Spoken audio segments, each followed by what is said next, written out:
What are you playing these days, Alexandra? What's your favorite game at the moment, and what platform do you play on? Well, I'm lucky because of the work I've done with gaming that I've got a lot of consoles. So I've got the PS5, I've got the Xbox Series S. Well, I reviewed the Xbox Series X and the Series S for Newsround when they came out. And you know what? In the grand scheme of things, I couldn't tell any difference, very minimal difference that I could tell. I mean, maybe that's down to my TV. I've got a 4K TV, but maybe it needed to be HDR or something to tell more difference. So anyway, when those consoles went back to Xbox, I just bought an S because I thought I don't need to spend all that money on an X when I found it hard to tell the difference.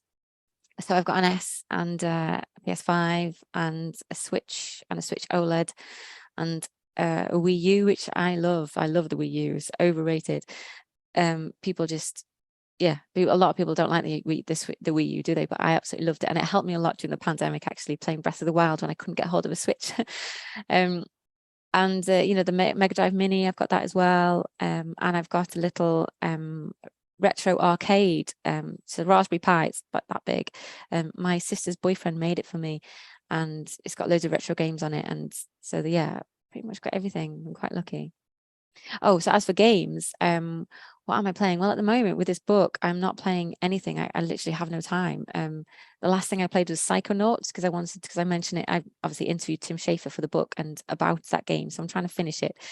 That was the last thing. I'm dying to get back on it. To play. I want to play Assassin's Creed Valhalla again because I've not completed that. Deathloop, I loved that over the pandemic when that was released. What else am I playing? Oh yeah. Before I stopped for the book, I was playing Luigi's Mansion 3 on the Switch, yeah, which is great. I love it. So yeah, quite a few things Yeah, it all sounds on pause good. at the moment.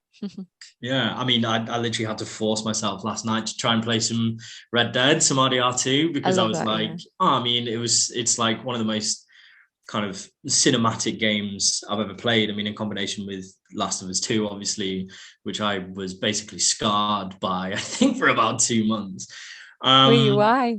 oh, it was just so intense. Like, obviously, a lot of people complained about the deviation in tone, I think, and people said that it was a little bit too heavy. And obviously, spoiler alert, a certain person not being included in the game anymore, which probably has just spoiled everything.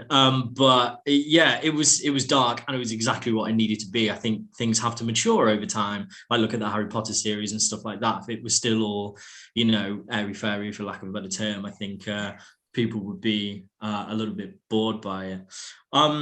Yeah, no, so that's really interesting.